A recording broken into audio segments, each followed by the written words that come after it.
Speaker recognizes Representative Manoogian. Thank you, Madam Speaker. May I be allowed to speak to the entire package? Yes. Thank you. I rise today in support of House Bills 4277, 4278, and 4279, bills that will make Michigan's roads safer by updating our outdated texting while driving laws to reflect the modern technology available to drivers and the modern distractions they face on our roads. Michigan's roads are still far too dangerous. Too many Michiganders aren't making it home at the end of the day. They're our parents, our brothers, our sisters, our friends, our neighbors, our children. As a body, it is up to us to do everything we can to keep Michigan safe. Madam Speaker, when I first came to the legislature and introduced this legislation, Colleagues, if you could give the Speaker your attention, that would be appreciated. Thank you. Speaker recognizes Representative Manoogian. Thank you. Madam Speaker, when I first came to the legislature and introduced this legislation in 2019, I met the Kiefer family for the first time. They told me the story of the loss of their son and brother, Mitchell, who died tragically from an accident caused by a distracted driver not too far from here on I-96. Mitchell was only 18 years old in 2016. I'm so sorry. They've become like family. Driving to Michigan State University when a distracted driver plowed into the back of his car, vaulting him into the median and into oncoming traffic.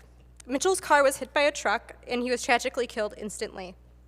Current Michigan law bans texting while driving, which narrowly means the act of typing a text message on your cell phone.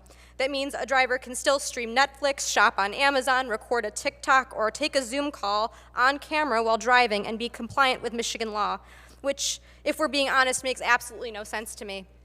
Speaking with law enforcement officers in my district and with Michigan State Police, they find the current statutes unenforceable due to the difficulty of proving that a driver was sending a text message and not doing something else on their phone. These bills update that definition to ban any use of a handheld mobile device that is not mounted in the automobile except when calling 911 to report an emergency. They serve as a way to both encourage better behavior from drivers on our roads and allow our law enforcement to keep those who are driving distracted in check. Madam Speaker, these bills together create a law that is enforceable by our police and highway patrol and set the stage for us to change the culture of distracted driving in our state. We are looking to encourage folks to use hands-free options available to them for their safety and for the safety of others. For those of us who drive back and forth from Lansing on I-96, we see the signs along the road for the Mitchell-Kiefer Distracted Driving Awareness Highway. And yet, what better way to honor Mitchell's life and legacy than to work to ensure that no other family feels the pain that his family, and indeed all families touched by the tragic loss of a loved one caused by distracted driving, has felt every day since his passing. I want to thank my colleagues from the 17th and 51st districts for working with me on this package, as well as the representative from the 93rd district for his input and work in bringing these bills through committee.